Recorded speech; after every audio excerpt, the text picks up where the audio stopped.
Continuando o vídeo aí, hoje eu vou falar sobre a calculadora da FCC, Fundação Carlos Chagas. Para quem acho que já conhece aí aquela famosa fórmula da nota padronizada, que é essa bendita fórmula aqui. E não concordo muito, enfim, eu tenho minha opinião a respeito dela. Eu acho que ela prejudica o concurseiro, é a minha opinião, tá? Eu vou explicar o porquê no decorrer do vídeo. Bom, aqui esse cálculo aqui é um exemplo prático, aliás, é um exemplo que diz respeito ao concurso da CLDF, o último concurso agora, especificamente do cargo de consultor legislativo na área de desenvolvimento urbano. Aqui, um exemplo aqui, a pontuação do candidato foi de conhecimentos gerais, 14 pontos, né, num total de questões que tinham 30 questões do conhecimentos gerais, né, ele tirou 14, acertou 14 pontos aqui, e específicos 39, acertou 39 de 50 do total. Aí totalizou aí com os respectivos pesos, porque conhecimentos gerais tinha peso 1 e específico peso 3, né, e totalizou aí, depois de multiplicar 14 vezes 1 e 39 vezes 3, aí deu 131 pontos. E aí aqui é a média, né? Essa média aqui foi tirada lá do site da própria FCC, né? Então são cálculos aqui, são as variáveis oficiais, né, da FCC, Fundação Carlos Chagas, assim como o desvio padrão, que deu 4,39 nos conhecimentos gerais e 6,98 para os conhecimentos específicos. E totalizou aí, depois de, né, inserir aquela fórmula lá deles, né, da nota padronizada, para conhecimentos gerais, resultou 47,77, né, na nota padronizada, né, e conhecimentos específicos gerou aí uma nota de 67,51, que após a multiplicação, né, porque o específico tem peso 3, né, depois de multiplicar pelo respectivo peso, resultou aí o total de 250,30, né. Vamos aqui, eu vou explicar mais ou menos como é que funciona a fórmula. É simples, a fórmula parece meio estranha, mas não é difícil de entender. Vamos lá, vou ensinar vocês como é que se gera aí o resultado, enfim, porque às vezes a gente olha o edital, não entende nada, acaba fazendo a prova sem ter noção do que se trata. Eu vou demonstrar para vocês que é uma coisa complicada e muitos candidatos podem se enrolar, pode perder sua vaga por conta de uma má interpretação dessa fórmula. Então vamos lá. Nessa prova, a nota final, a mínima, né, para você poder ter a chance, eles falam que é habilitado. Para você habilitar na prova, você tem que tirar 240 pontos nesse específico edital. Não sei se os demais são assim, eu acho que não. Nesse edital, estipulou aí uma pontuação de 240 no mínimo para poder ser habilitado. Habilitado não quer dizer que você vai estar dentro das vagas, você apenas tem a chance, né, de estar dentro das vagas estipuladas pelo edital. Então vamos lá. A nota padronizada, ela é composta das seguintes variáveis. O A significa a sua nota. A sua nota, no caso, ir para cada parte da prova, né? Por exemplo, aqui esse A, ele corresponde a conhecimentos gerais, né? Eu dividi conhecimentos gerais e conhecimentos específicos. É assim que é calculado. Esse A aqui seria o 14, né, dos conhecimentos gerais, porque eu estou calculando primeiramente o NP dos conhecimentos gerais, menos a média geral dos candidatos dessa parte da primeira prova, que é conhecimentos gerais. Né? Sei lá, que tem português, raciocínio lógico, né, direito constitucional, direito administrativo, né, geralmente é composto mais ou menos por essas matérias.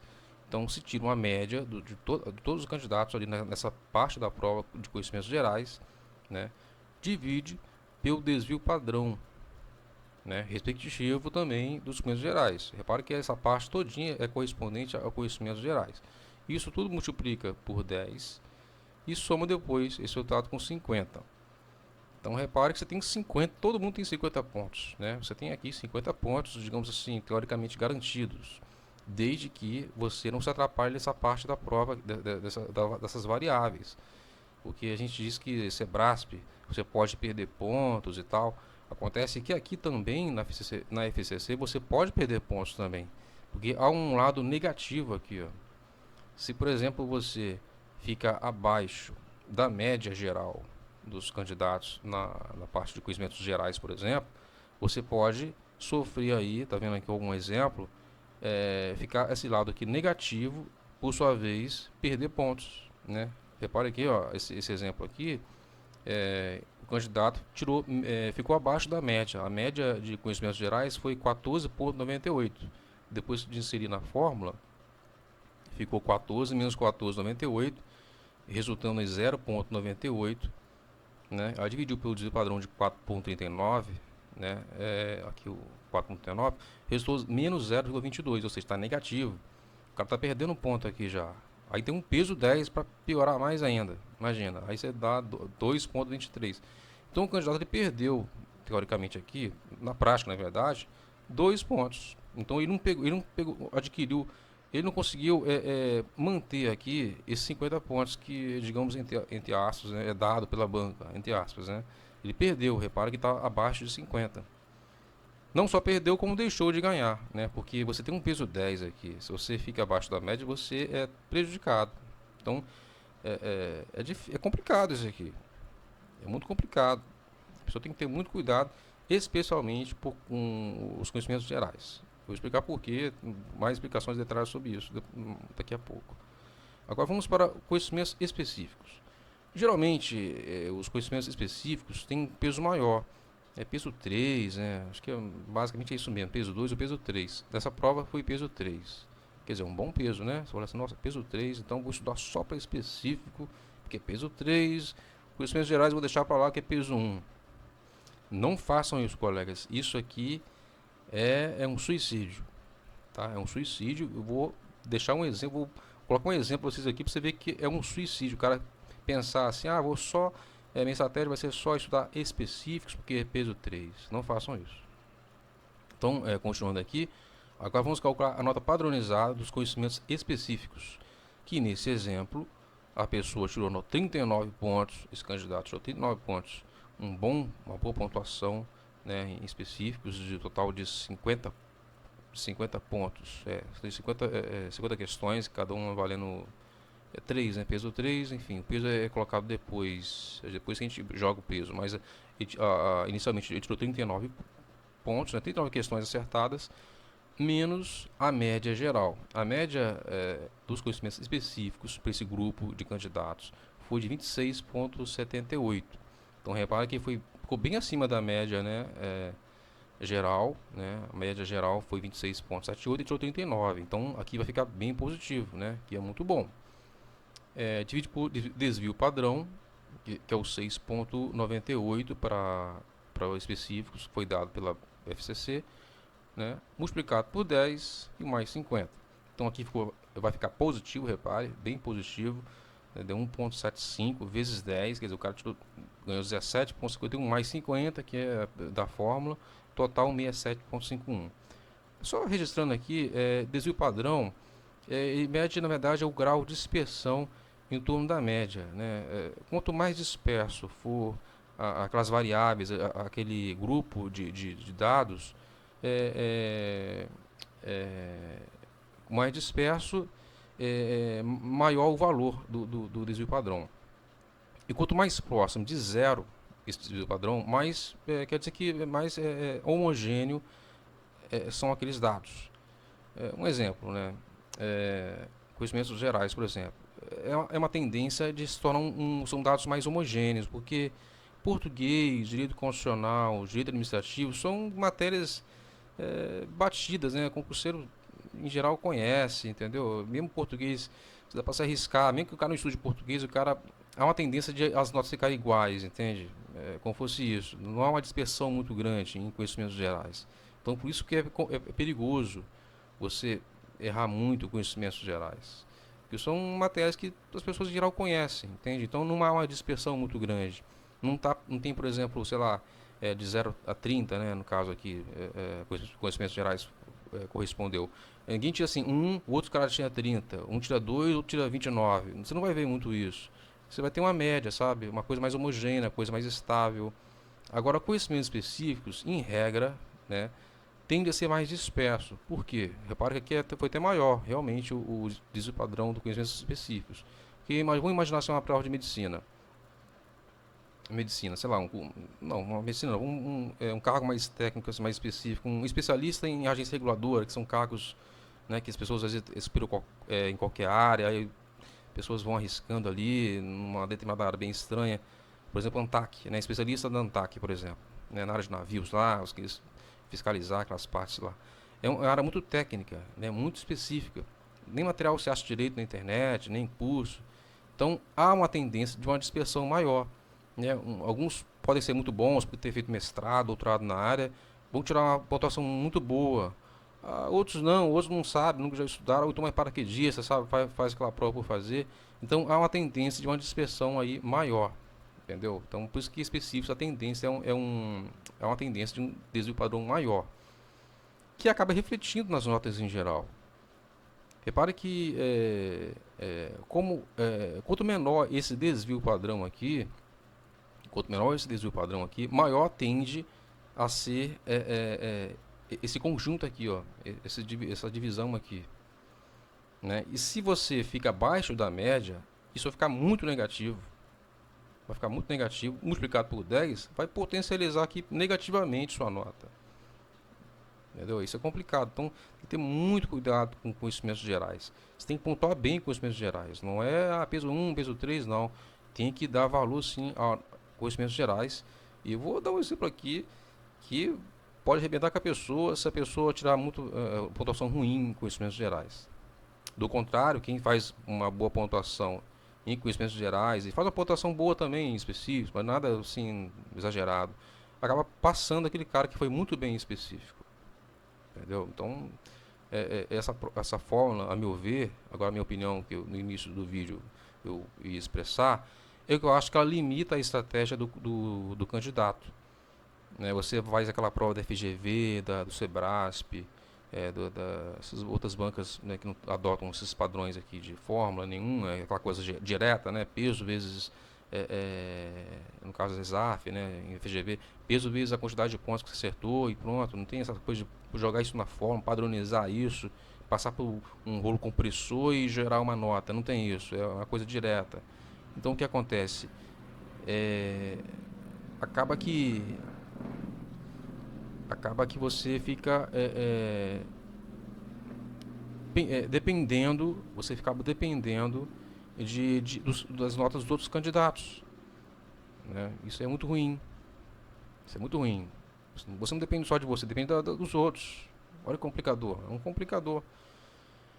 Bom, então, o que acontece? Minha opinião é essa. Não concordo com a fórmula porque ele limita o concurseiro. Você não tem como falar, vou estudar só específico, vou estudar só a parte técnica aqui, essa parte aqui do ANTAC, por exemplo. Vou estudar só a parte aqui da específica, porque direito constitucional é básico, eu não sou muito bem em constitucional, eu não quero estudar muito constitucional. Raciocínio lógico, eu não odeio raciocínio lógico, eu não quero estudar esse troço, não. Vou para específico mesmo. Então o cara consegue adotar uma estratégia. Eu acho legal isso, o cara adotar uma estratégia, não limitar o concursado, o concurseiro, sabe? A pessoa tem que ter sabe, opções, né? Um leque de opções. Dessa forma não te dá isso. Você é obrigado a pontuar bem em geral, você tem que ser bom em tudo mesmo e não precisa ser excelente em específico. Veja bem que contradição. O cara vai fazer uma prova de medicina, não precisa ser bom em específico. Basta fazer uma pontuação razoável e ser bom em português, quer dizer, é meio estranho, né? Acho que tinha que ser o contrário. O cara tem que ser bom em específico, sim, muito bom. O cara tem que ser fera mesmo. E, pô, fazer uma pontuação razoável em gerais. Então essa forma não te permite isso. É como se fosse um rolo compressor, sabe? Mastiga ali e te dá uma nota.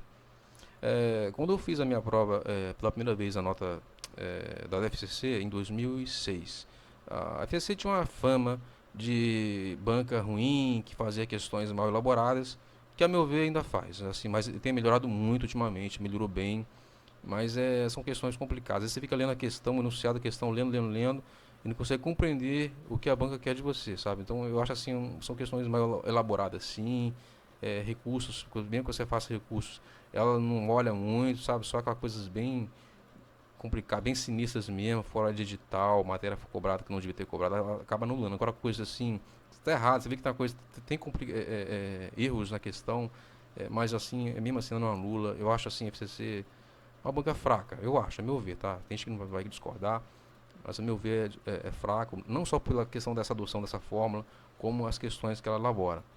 Né? Mas ela tem melhorado muito, repito, melhorou muito as questões, são questões boas. Comparando com 2006, quando eu fiz uma prova uma vez, 2006, para um tribunal, cara, eu lembro que o desempate, era tanta nota repetida, tem assim, por exemplo aqui, sei lá, 250.30, era um monte de gente com essa nota. Uma sessão assim, 250.30, com um monte de gente. O que acaba desempatando era a idade. Então você tinha que torcer pra ser mais velho um dia do que um cara, sabe? Então, por conta dessa fórmula também, essa fórmula acaba, entende? Ela é um rolo compressor, entende? Ela vai padronizando as notas. Eu acho isso horrível, entendeu? Não te dá liberdade, eu acho horrível isso.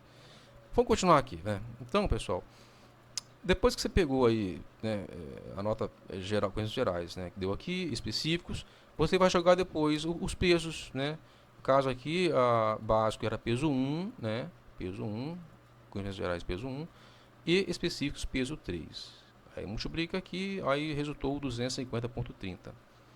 Ele está habilitado, porque o mínimo lá no edital diz que é 240, mas não quer dizer que ele passou.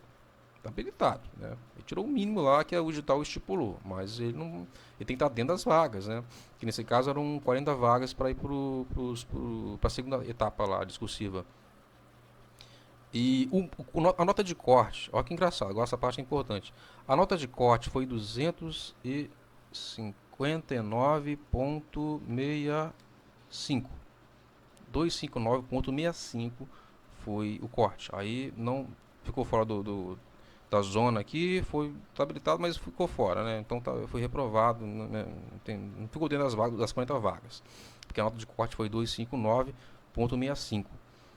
Por pouco, né? Não deu. Não deu. É, agora, aqui a pontuação, vou chamar isso de pontuação de face. Pontuação de face é a pontuação que você pega lá o peso 1, né, da geral, vezes o 14, no exemplo aqui, né, 39 vezes 3. Aí resultou 131. Vou chamar isso de pontuação de face. Né, pra gente diferenciar essa nota de padrão aqui, padronizada, com a nota a pontuação de face. É complicado você estipular uma nota de corte baseada em rankings com essas notas aqui, ó. Não tem como. Você pode ter uma ideia e tal, mas não tem como. Porque a nota padronizada, ela, igual eu falei, ela é um rolo compressor, ela te dá uma outra nota, entendeu? Fica negativa aqui, dá umas transformações que é complicado, é dependente da média dos demais candidatos. Tem como você saber, minha nota, porque, pô, pontuei muito mais que um cara que está atrás de mim, que ele fez 127, né? É complicado, você não pode afirmar isso não, porque às vezes o cara que fez 127 pontuou mais que você que fez 131. Inclusive, eu fiz uns cálculos aqui, é, é, até 10% da pontuação da prova, é possível que o cara, por exemplo, tenha feito 10% a menos da prova. Por exemplo, a prova vale 180 pontos, né? O total geral de face aqui, né? O cara fazendo 18 pontos de diferença, a menos que você, 18 pontos, hein, cara? Muita coisa. E pode estar na sua frente. Impressionante, né? Vou te mostrar que acontece mesmo. Olha aqui, quer ver? Ó, a pontuação mínima para passar nessa prova teórico aqui, tá? Por isso que é legal ter essa cálculo. Você pode forçar isso, você pode ver como é que foi, sabe, a nota de corte, quem é que fez, qual as possíveis notas, quer ver, ó? Essa aqui, eu vou botar 30 conhecimentos de base. O cara, estou exagerando para a gente a pontuação teórica, né? Gerais, o cara fechou. Aí eu vou te mostrar o exemplo que como é importante o conhecimentos gerais. O cara fechou conhecimentos gerais e fez uma pontuação aqui de 33, até menos que esse candidato. Tá vendo aqui, ó? 33 específicos. Ele resultou nota de 129. Lembra que o outro é 131, não passou, né? Ficou habilitado, mas não passou não. Ele fez menos, 129. Olha aqui, ó. Olha a pontuação final, 260.96. Esse cara passaria entre os 40 primeiros lá, o corte. Lembra que o corte foi 259.65? Ele passa. Embora, né, tenha feito menos pontos. Veja bem. Veja bem. Por conta dessa configuração dessa forma. Repara agora, ó, olha como é que tá positivo para caramba. Não perdeu nada. Muito pelo contrário. Olha quanto ponto ele ganhou aqui, ó. 3, vendo aqui não está mais negativo. 3,42 vezes 10 vai dar 34, mais 50. Quer dizer, o cara se deu bem. Mesmo tendo feito menos específico. Então repare que a FCC é uma. Você pode ser um cara fera específico, pode ser um doutorando aqui, doutorado, PhD, mas pode fechar. Pode fechar também, né? É evidente que é interessante você pontuar bem no específico. Mas o básico tem uma sua importância. A gente não pode desprezá-la. Não pode. O básico não pode desprezá-lo. Agora do contrário, vou botar aqui agora forçando aqui a parte específica. Vamos botar 0, o cara zerou, né,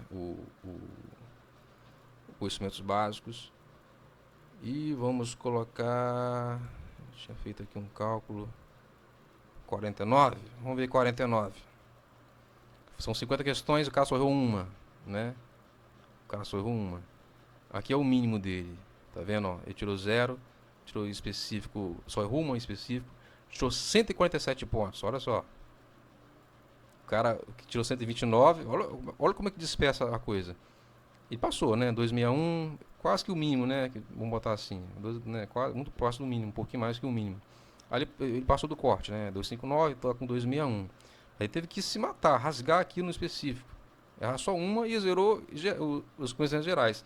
É uma coisa teórica, eu sei, mas a pontuação muito alta. Repara que 147 para 120 dá muito, é uma pontuação muito alta, cara. Acho que são 18 pontos que eu falei mesmo. 10% total da prova, da pontuação de face. Então, a gente tem que ter muito cuidado com essa FCC, entendeu? É complicado demais.